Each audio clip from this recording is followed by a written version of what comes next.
Arson Music. Nash is mad now.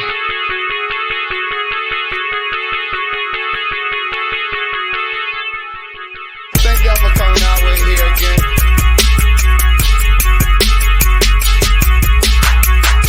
So we got a great show.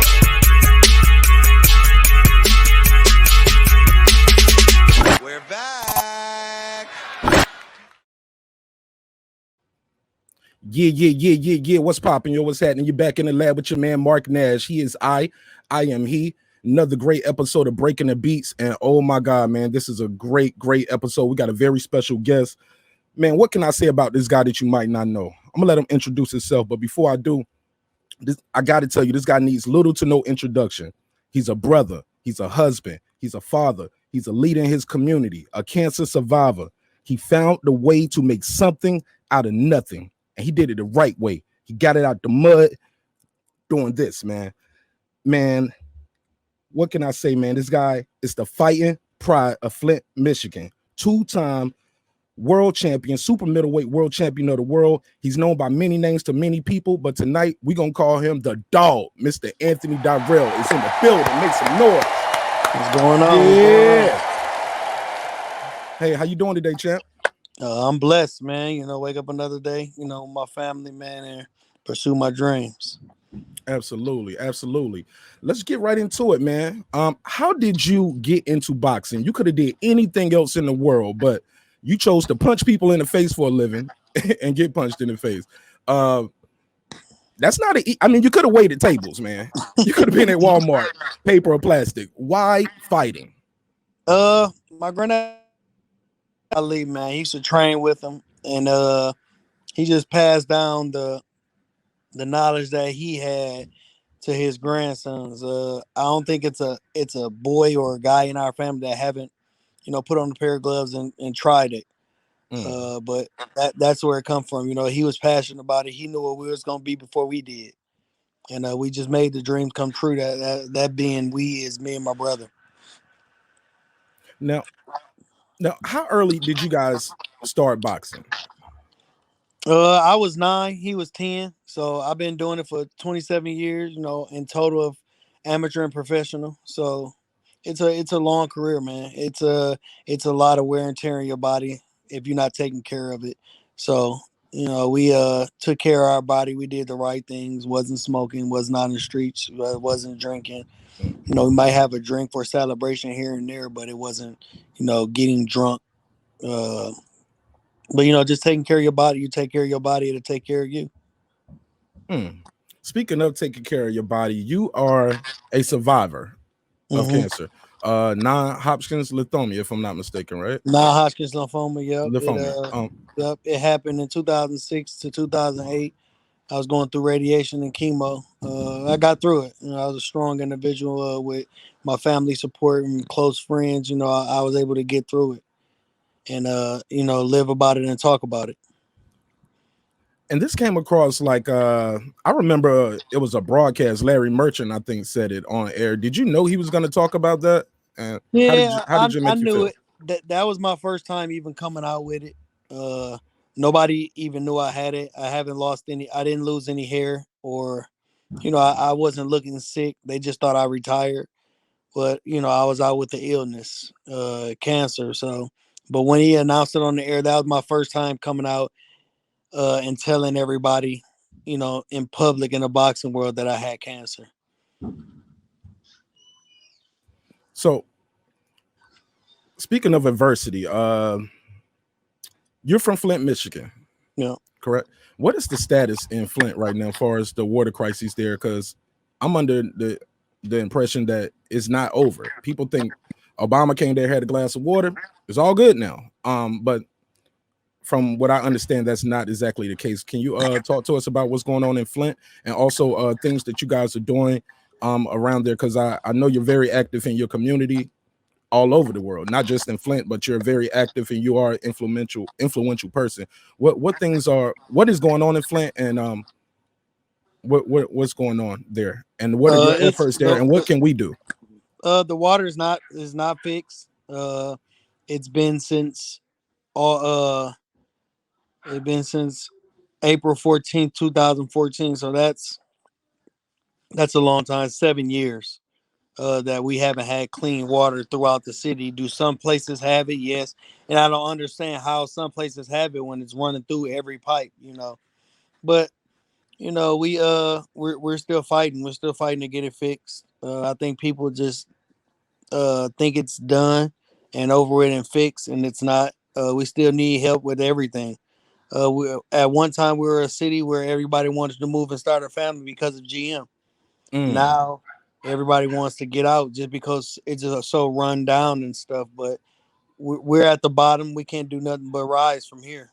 And with me, I'm just helping any way I can, trying to get this boys and girls club open, on the north side of Flint, and just trying to do better. Make Flint better. I want a domino effect to happen. When I do something, I want other people to fall in line and do it too, who has the resources. Or if they can't do it, come and join. It's something that we need.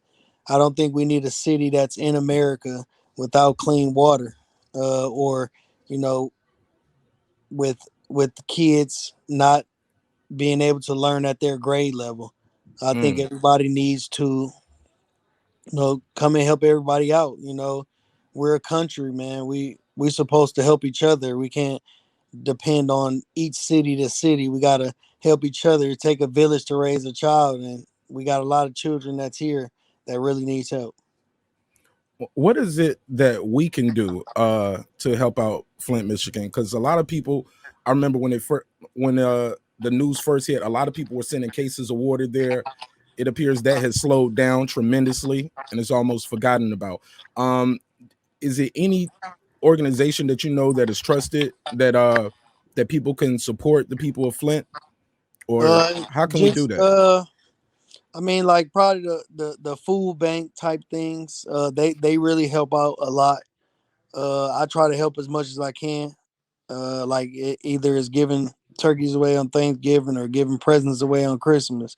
I try to do something for the kids when I can, or just for families. Like anything I can. I won't stop until we're right where we need to be. Where's that point? I don't know until we get there. Can't hear you. You're from a family of fighters. You are a warrior, and you have been in a lot of wars. Who is one of the toughest hardest punches you think you ever faced? Benavidez can punch a little bit. I mean, we all know that. Did he hurt me? He never hurt me in a fight, but he can punch me. He can punch. Saki Obika can definitely punch. Marco Antonio Rubio. But if I had to pick one, I mean, I would pick Benavidez, I guess. I mean, with me, I can take a punch. I mean, I don't think most people give me credit for my chin, honestly. I've been, as you've seen, I've been hit by Badu with a straight right and took it. I mean, it didn't hurt me, and it motivated me to keep going. Anybody else will fall off that punch, just like Gene Pascal, who fell off Badu punch. But like I say, I think Benavidez is probably the hardest puncher, but I'm not for sure. I can't remember honestly, but from my recollection, he is probably the hardest puncher. I get it. Sometimes you see the game different when you're in the game versus sitting in a coach's chair. I respect that. I'm gonna open it up. I'm gonna let my brother Major Key get a couple questions off. I know your time is limited, and I appreciate you. And I'll come back with my next round of questions because I do want to talk to you about that Bika fight. Major Key, boxing. You got the floor, my brother. What's going on, brother? What's going on? Hey, man. Salute to you, man. Thank you for spending your time with us. You know what I'm saying? Great camp, brother. You know what I'm saying? I was actually going to ask you about those fights that you just started to touch on right there, because a lot of people don't know about your resume with the Bikas, you know what I'm saying, with the Badu Jacks, you know what I'm saying, with everybody knows the David Benavidez, but that was more recent, you know what I mean? But you had some, tough fights out there. You had to bring the dog out for real. Yeah, man. So much credit to you. Now I want to ask you something and something a little different. About a year and a half ago, there was a fight, and I want to hear your perspective on this because now we're actually going to get a trilogy going on. I think you know where I'm leading to, where you were accused of something that you had nothing to do with, right? Nope, How I did you do. how did you feel? How did you feel at that moment when you know what I'm saying? Like you just watching the fight, supporting. You know what I mean? Let's go champ, and then you get called out and mixed up with this whole thing that had nothing to do with you. How did you feel about that as a I professional? mean, it is what it is. You know, people running mouth and don't know what's going on, but Yeah. it wasn't me. I was rooting for Deontay. Did I think they probably should stop it? Yes, but I didn't say anything about it. Just to look out for his health. I think he was, like he said, he was at the point where his body was just drained, and he couldn't really do nothing like he wanted to. I mean, everybody done seen Deontay Wilder better than that. But it is what it is. I mean, that just goes to show you, you know, people who reported it don't want to be correct. They just want to be first and everything. And that's nowadays. Back then they was correct and first. So, but now they just want to be first. As long as they get a story out telling lies or what happened, you know, they're the first that did it. Okay, I appreciate that, man. Now, another question. I know we limited on time, like I said, so I'll try to get out just two questions right now. And if we bring it back, we bring it back. But with the WBC, I know you had some, some things where the WBC was acting funny during certain fights, and we see right now as a YouTube content creator, one of the things that we all agree on is there's too much confusion around the WBC. I don't know Suleiman personally, and I'm not going to downgrade him because his father did a lot of great things. You know what I'm For saying? sure. And they try, at least it seems like that, but then at certain points it just seems like there's also a lot of confusion. So, for example, the Tiafimo versus the Haney, who's the actual champion there, right? So I with mean, yeah, not just in and that with weight that, division, right, with that too, yeah, I thought I thought Lemo couldn't even lose the belt. They said if yeah, you're the franchise champion, you can't lose the belt. So how did Lemo lose and Lopez right, get the belt? So it's just confusion. I think right, WBC, I love them. I think yeah. they're their most credible belt that's out there, most recognized belt that's out there. But they have a lot of favoritism that goes on with different fighters.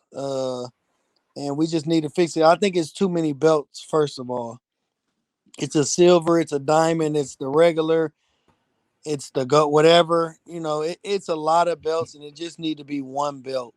Uh, that's what it all comes. That's what it all boils down to, man. But it's a lot of things. It's just like with the Turkish guy I fought for the Avni belt. Yildirim, Avni Yildirim. I Yeah. beat him, but he's still number one and gets a shot with Canelo. How Mm. it was confusing me. And then I was his last fight, but he's still number one for the WBC. I just didn't understand that. Mm. Like and I like I say, and I what I heard, these is just speculations. He went down there and paid them. Yeah. Money So, what do money you see talk. as the outcome? What do you? Because like right now at this point, it's like, do you drop the franchise or do you drop like if they were to fight? Let's say Haney fights at Loma, right, to try to settle Right. that, right? Then which one do we drop and just get? Shouldn't we just drop one and forget about it and move forward with one belt and that's it? You know I what I mean, mean? you have to at the end of the day. You can have a Yeah. franchise champion where the guy loses, but he doesn't lose. It's like a Canelo. So Lemo lose, he loses a franchise. If Canelo lose, he don't lose it, and we all Yeah. know that. It doesn't happen like that. Yeah. He's still the franchise champion. He's still the face of the WBC or whatever they want. That's their guy. I mean, it's a Mexican belt. That's what it is, Right. and that's who they generally go after. It was just like, and I'm not throwing shade with David Benavidez. He loses a belt on a scale. He loses a belt through a drug test, and he's still number one. How is that possible? If you put a black fighter in there in that same situation, he has to fight his way back to get to where he wants to be or where he was. Be quiet. where he was in the rankings. Well, I'm gonna digress. I appreciate you answering those questions. And you look like me. I got 9 children. I snapped a finger and tell them to be quiet myself. You know. Yeah, man. They see me on the phone. I don't understand it. Hi, brother. Oh man, they love that. They just love their daddy. They want some attention. That's all it is. Of Hey, course. go ahead, Troy Graham. I'm gonna let you talk to the champ. Anthony Dirrell is in the building. Bless up, brother. It's a pleasure and an honor to hear just to talk to you, man, because you are definitely a survivor, man, and God has definitely blessed you. So, and there is an echo, but we're gonna fight our way through it, right? Appreciate it. Appreciate it. Yes, sir. Now I got a question to ask, man. I was doing some reading. What is in the air down there in your state, man? Because you all produce a hell of a lot of good fighters, man. You got yourself and your brother. You got the Mayweathers. You got James Tony Tucker, Shields, and et cetera, et cetera, et cetera. What is in the air down there, man, that you produce so many great fighters out of there? We just work hard. I think they look down on Michigan people. We just work hard. We got to come from the bottom to get to the top. We're not in a big city like a New York or LA or Texas or Florida. We're in Michigan. I mean, people don't say, "Oh, I'm finna go move to Michigan." We're born and raised here, and we got to work our way out. Yes, sir. Yes, sir. And also, man, I think I don't know if you've ever fought in a spot you and your brother called Mike's Eighth Avenue, which is in Maryland. We Have you ever did. fought? Yeah. That was you that night. Oh, okay, that was you that night when y'all. This was early in your career, right? First fight. Okay, that's Yeah. right. Because y'all came out and y'all had the Yep, I t-shirts, and fought y'all were Henry throwing Dukes. t-shirts and all that, right? Fought Henry Dukes. Yep. Yes, sir. You want to hear a funny story? What's up? You all were throwing t-shirts, and I was there with my wife at the time was now my ex-wife, and it was either you or your brother that threw a t-shirt and landed right on her chest, man. And Wow. Yeah, we're throwing them yeah, joints. yeah, y'all were throwing them t-shirts all over the place. I still have that shirt, brother. I still have Oh, that shirt damn. in my That's a house, long man. time ago. Yeah, it was. What was that about? 18? Was it 18 years? Nah, 2006. 2006. 2006. Okay. Yes, that was 15 years ago. Yeah, definitely. So what's next on the agenda for you, brother? What's next up in life and what's going on with you? I'm gonna get another fight in. I'm looking to fight Caleb. Hopefully, I know they're talking about Canelo. But hopefully I can get the fight before Canelo. Then Canelo fight me. But I want the Caleb fight, and that's it. Like, why not? Okay, I hear you, but why not? Why not Danny Jacobs? I mean, I'll fight Danny too. I'll fight anybody. I think that'll be a good headline. Me and Danny, both cancer survivors and both champions. I think that'll be a hell of a fight. We just got to make the fight happen if we can. Absolutely, that's exactly why I brought it up, man. We both think alike. Exactly why I brought it up, my man. God bless you, man, and keep on doing what you're doing. I'm gonna pass you back to the good brother Marq here, and just and truly, man, it was a pleasure to speak to you and an honor, man. You keep on pushing, and you keep on doing what you do, man.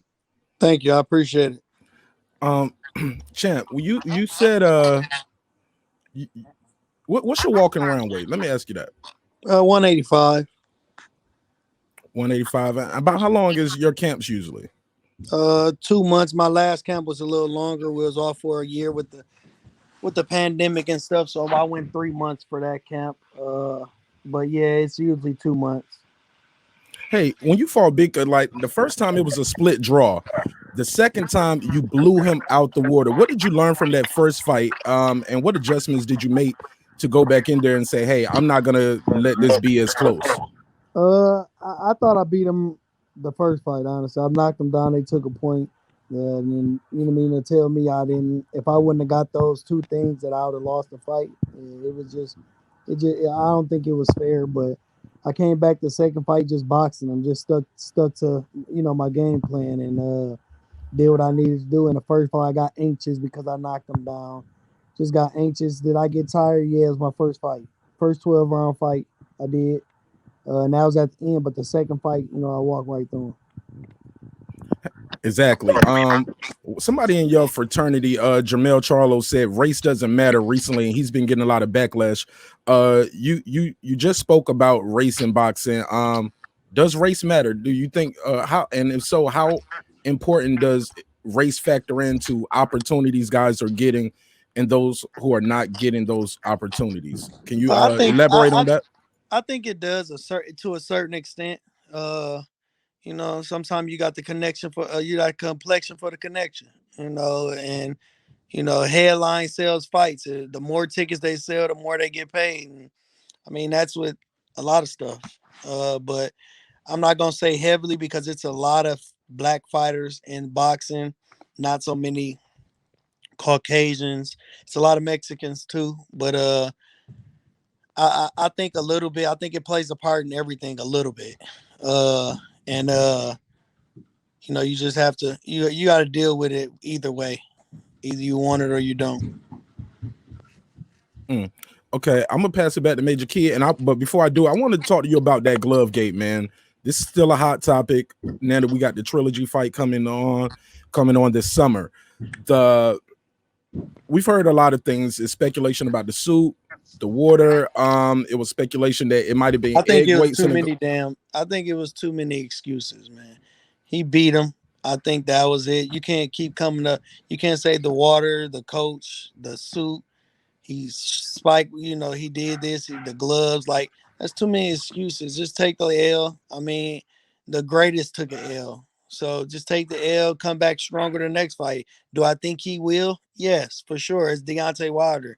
You know what I'm saying? He's going to make adjustments and I think he's going to win the fight. But you got to take the loss just like you take a win. And I ain't saying just like it and be happy, but you got to take it, you know, and come back stronger. You think he's going to win the trilogy? You said. I do. Why? What did you see? What have you seen to make you think that? I mean, just improved? A different mindset. I think his mindset is totally different, and that's a lot to do with it. We know this boxing game is a lot mental, as we seen Floyd do it. It's a mental thing. You win the fight on the scale, you win, and then you go in the ring and just dominate. That's how you win a fight. You know, you got to outthink your man. You gotta be smarter than him. Okay, Major Keys, back to you. Yeah, man. So, I mean, even though it's raining right now, man, why hasn't Andre convinced you to move down to Florida, man? You know he did. I ain't moving to Florida. I'm comfortable. I'm home. You comfortable up there? No doubt, I'm home, man. When I start feeling uncomfortable, I'll move. But right now, I'm comfortable, man. I'm building a house now. It's almost done. I should be in there soon. But yeah, okay. I'm comfortable. I'm fine. Yeah, no, I feel that because like my older brother, he came down to visit for like 3 months to look for a place, and he said, "Nah, man, New York is for me, bro. I can't live down here." Yeah. So I get it. You know what I mean? Mm-hmm. But no, look, so when it comes to the prospects, right? So we've got a couple of prospects coming up. So I heard you call a couple of names out that you're willing to fight and all that, right? You know, do you see yourself fighting any of these prospects? You know what I mean? Like for example, you know I really can't say Damon Nicholson is one, but he was on the channel before. But you know he's still not very well known, but like a Damon Nicholson or you know what's his name Berlanga, or even gatekeepers like a Rosado. I know you mentioned Danny Jacobs and stuff like that, but would you consider any of these guys? Do you feel like their name is big enough? You know where it's beneficial to you? Like. I'm 36-year-old. I'll be 37 in October. I think I'm one of the oldest people at the top of the weight division. I want big fights.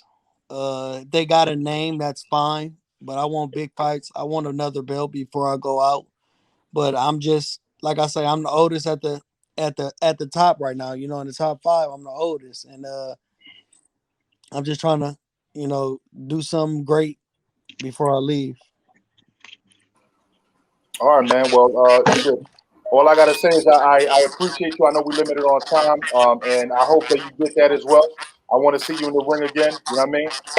And making your money, but also just adding to your legacy, man. So salute to you, brother. And I appreciate your time, man. I'll pull back. Appreciate it. Thanks. Hey, champ. John Pascal recently popped. What do you think we need to do to clean up our sport so we don't even have conversations about glove gates, guys pissing hot, then they keep coming bad? Big Baby Miller, I think he popped like 2 or 3 times. How do you feel about these guys fighting dirty? And what do you think we need to do to clean up our sport? I mean, if you need, enhancements to perfect your game, this not for you. We definitely need to test. It need to be even playing field all the way around. I never in my career done anything illegal ever, and I just wish we can. Like I say, we need to drug test people often. I'm not saying out of camp but definitely as soon as they get in camp, the drug tests need to start randomly. Because this is ridiculous. Somebody could have got hurt, especially like you say in the John Pascal fight. Badu could have got hurt, or he could have got hurt. Anything, vice versa. But taking stuff like that, if you get caught with it, and then in a fight, and the fighter happen to get hurt, that's murder because it's cheating at the end of the day. So we really need to clean up the sport. I mean, if we can catch it, so much new stuff popping out that you can't catch everything. Troy Graham, I'll let you close with, and I'll close with my last question. Go ahead, Troy. Okay, cool. Yes, sir. I heard you mention about, the sport needs to be cleaned up, and I know there's VADA in there, but that's a voluntary test. How would you go about doing it if you had a chance to like clean up the sport as far as the PEDs and everything else goes? I mean, I couldn't tell you because I'm not, I'm not even into it. I don't even look the shit up. I don't do none of it. I just fight, man. I just train my butt off and get in the ring and fight. So I'm not looking. I'm not. If they gonna drug test me, they're gonna drug test me. I don't care. They can come right now and drug test me. I post clean. It just is what it is, man. But like I say, they can't catch the new stuff. It's new stuff coming out every day. They just can't catch it. Much respect to you, man, and also anytime you want to promote or do anything, man, reach back out to Marq. He's a great guy, has a great show, and definitely thank you for your time and coming through, brother. Thank you. Appreciate it. Champ, how do you feel about these exhibition fights? And we got YouTubers getting in the ring with Hall of Famers now. How do you feel about that personally? You being a world champion, two-time world champion. Let's be clear, and I have no doubt in my mind you will be champion again. Do you feel like this shit is bad for the sport? Is it good for the sport because it gets eyeballs on it, but it's bad for the sport if the fight is trash? How do you feel about that? I gotta hear it. I don't knock nobody from getting money at all because this is what it is. It's entertainment, and people don't understand that we're doing this for the people. We're doing this to entertain people, and the exhibition is entertainment. But should they be getting paid more than real boxers? Hell no, because people been doing this for years and not even getting nothing is what they're getting. But like the Floyd fight, I mean, it was trash. I mean, because and not because of Floyd, because Floyd was pushing the fight. He wanted to fight. It was just because Logan wanted to hold all day like the Care Bears. So it Like the Care it is Bears. what it is, you know what I'm saying? But like I say, I guess the people will pay for it and watch it. Did I pay for it? Yeah, because I wanted to see what Floyd would do. But like I say, it is what it is. I don't know, man. They gonna keep doing it regardless of what anybody think. They getting eyes on them. If people buying, they gonna continue to do it. Yeah, I think Oscar said he's getting back in there. I remember he bashed that Conor McGregor fight, but now he's getting in there with an MMA fighter too. Do you have a take on that? No, Oscar always contradicting himself. Right. Well, look, man, this has been a hell of a show. I know your time is limited. Thank you so much for taking time out your day to be here, and it means a lot to us that you're here. And how can people reach you and follow you if they want to get in touch with you and find out all the initiatives you have going on, businesses, the gyms that you guys are working now? Get in touch with the Fighting Dirrells. How can they do that? Just connect to all my social medias. I'm there. Anthony Dirrell at every social media. I don't got like TikTok or none of that bull crap, but Like the main social You media. better not have no damn TikTok, champ. I don't, man. Champ, I can't see you out there doing like this, whipping Nah, Mayman. you're not gonna see it. Absolutely. Thank you so much, man. This has been a great episode. Champ, we love you so much. Thank you again for your time. Thank you for the drops. Hey, look, man, you got a home, man. And look, man, after they see this interview, man, they're gonna come for you, good and bad. But I'm sure you're gonna get a lot of love and feedback because you were very candid with all your answers. You didn't hold back nothing. Even when you telling your son, sit down, quiet. Hey, look, it's gonna be some fighters getting chills when they hear that. Like, he's talking to me. So yeah, we're gonna shut these boys up with this interview. Man, like I said, man, I can't express it enough. We love you. Thank you for your time. I know how to reach you. You know how to reach me. And like I said, man, we're gonna try to push this thing, make it go viral. Thank you so much for your time. Appreciate it. Thanks. Yes, sir. Run my outro, and I'll see y'all in the back chat. Team Arson Music. Nash is mad now.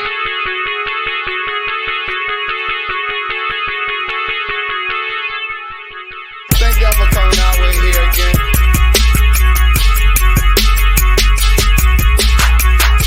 So we got a great show.